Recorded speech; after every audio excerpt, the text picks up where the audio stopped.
I found that nothing in life is worthwhile unless you take risks. Nothing.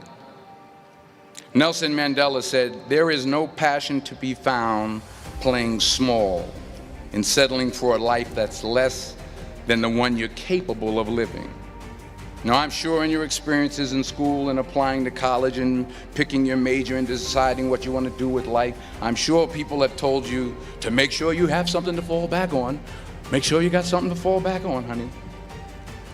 But I never understood that concept, having something to fall back on.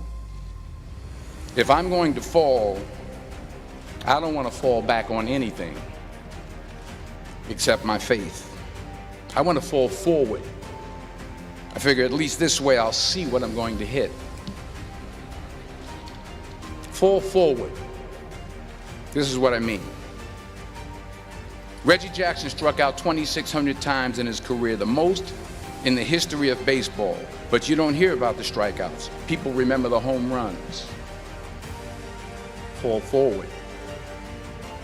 Thomas Edison conducted 1,000 failed experiments. Did you know that? I didn't know that. Because the 1,001st was the light bulb. Fall forward. Every failed experiment is one step closer to success. You've got to take risks, and I'm sure you've probably heard that before, but I want to talk to you about why that's so important. I got 3 reasons, and then you can pick up your iPhones. First, you will fail at some point in your life. Accept it. You will lose. You will embarrass yourself. You will suck at something. There's no doubt about it. And I know that's probably not a traditional message for a graduation ceremony, but hey, I'm telling you, embrace it, because it's inevitable. And I should know.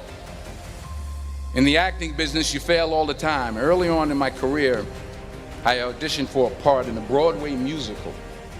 Perfect role for me, I thought, except for the fact that I can't sing.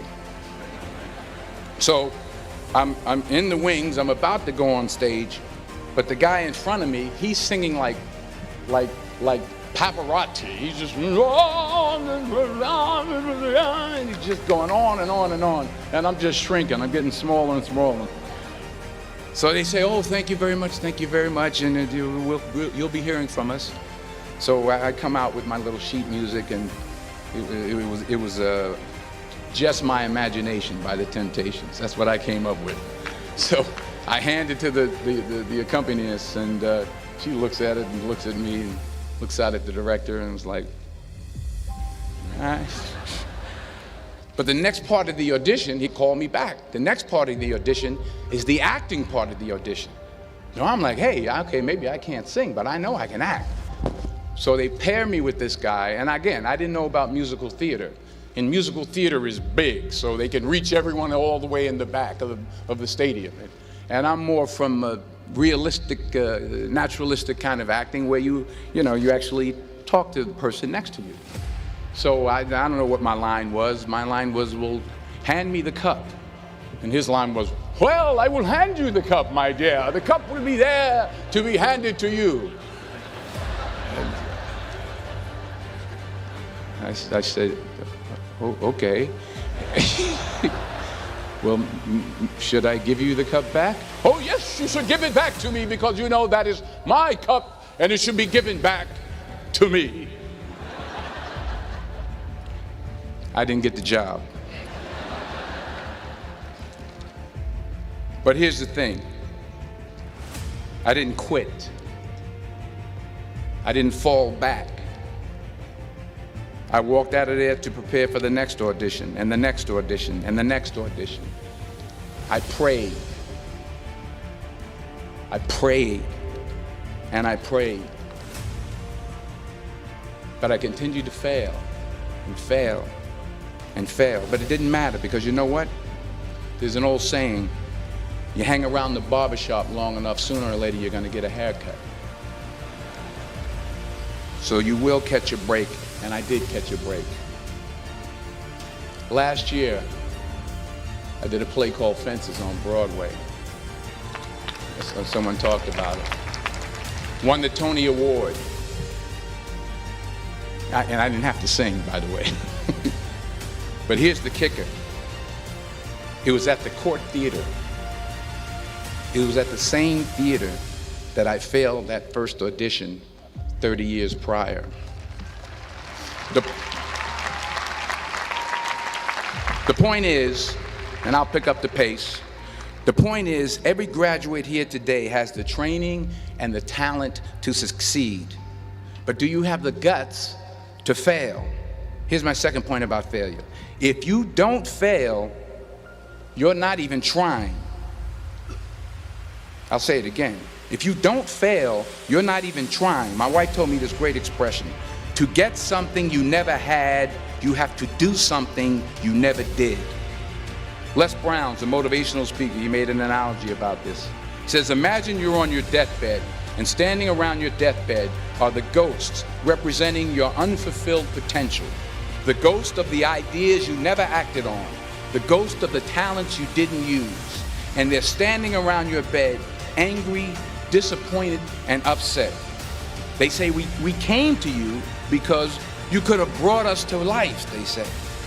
And now we have to go to the grave together. So I ask you today, how many ghosts are going to be around your bed when your time comes? You've invested a lot in your education, and people have invested in you. And let me tell you, the world needs your talents. Man, does it ever. I just got back from Africa like 2 days ago, so if I'm rambling on, it's because I'm jet lagged. I just got back from South Africa. It's a beautiful country, but there are places there with terrible poverty that need help. And Africa is just the tip of the iceberg. The Middle East needs your help. Japan needs your help. Alabama needs your help. Tennessee needs your help. Louisiana needs your help. Philadelphia needs your help. The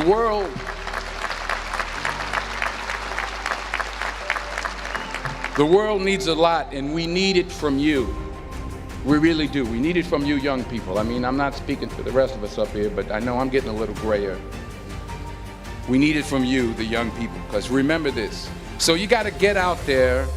You got to give it everything you got, whether it's your time, your talent, your prayers, or your treasures.